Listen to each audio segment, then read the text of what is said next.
اللہ الرحمن الرحیم۔ سیرت النبی حصہ نمبر 19۔ فتح مکہ کے بعد مسلمان ایک عظیم کامیابی کا جشن منا رہے تھے۔ کفار کے قلعے گر چکے تھے، دشمن مغلوب ہو چکے تھے اور امن کا پرچم بلند ہو چکا تھا۔ ایسے وقت میں کچھ لوگوں کے دل میں یہ خیال پیدا ہوا کہ اب ہم ناقابل شکست ہیں۔ اللہ تعالیٰ نے اس کیفیت میں ایک آزمائش اتاری تاکہ ایک عظیم سبق دیا جا سکے۔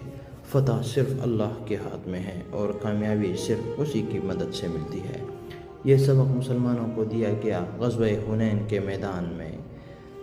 بنو حوازن اور ثقیف، یہ دو قبیلے جو مکہ کے قریب طائف کے علاقے میں آباد تھے، وہ اسلام کی تیزی سے پھیلتی ہوئی روشنی سے خوفزدہ ہو گئے۔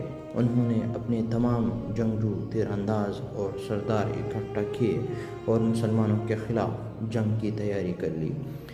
حنین کی گھاٹی میں وہ چھپ کر بیٹھ گئے تاکہ اچانک حملہ کر کے مسلمانوں کو شکست دے سکے۔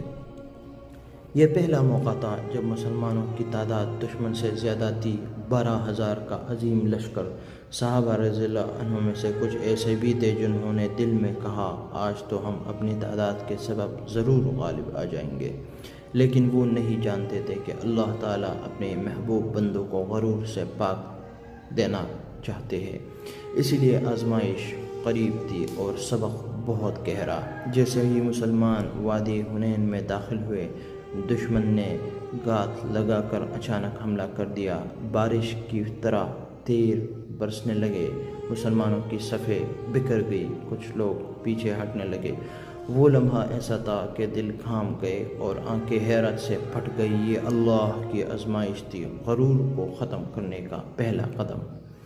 لیکن ایسے میں نبی صلی اللہ علیہ وسلم ایک چٹان کی طرف جمے ہوئے کھڑے رہے، نہ قدم پیچھے ہٹے، نہ ایمان میں لغزش آئی۔ آپ صلی اللہ علیہ وسلم نے بلند آواز سے فرمایا، میں اللہ کا نبی ہوں، میں جھوٹا نہیں ہوں۔ پھر آپ نے اپنے چچا حضرت عباس رضی اللہ عنہ سے فرمایا کہ انصار کو پکارو۔ حضرت عباس رضی اللہ عنہ کی آواز وادی میں گونجی اور وہ صحابہ رضی اللہ عنہ جو پیچھے ہٹ رہے تھے اچانک پلٹ پڑے۔ پھر وہی ہوا جو ایمان والے کرتے ہیں۔ صحابہ رضی اللہ عنہ پلٹے اور نبی صلی اللہ علیہ وسلم کی قیادت میں دشمنوں پر ٹوٹ پڑے۔ نعرہ تکبیر بلند ہوا اور زمین ایمان سے لرز اٹھی۔ اللہ تعالیٰ نے مسلمانوں کی مدد فرمائی اور وہ دشمن جو گاٹھ لگا کر بیٹھا تھا، اس کا غرور، اس کی تیاری، اس کی طاقت سب ملیہ میٹ ہو گئی۔ حنین کا میدان فتح ہو گیا، لیکن دل میں نقش ہو گیا۔ فتح صرف اللہ ہی کی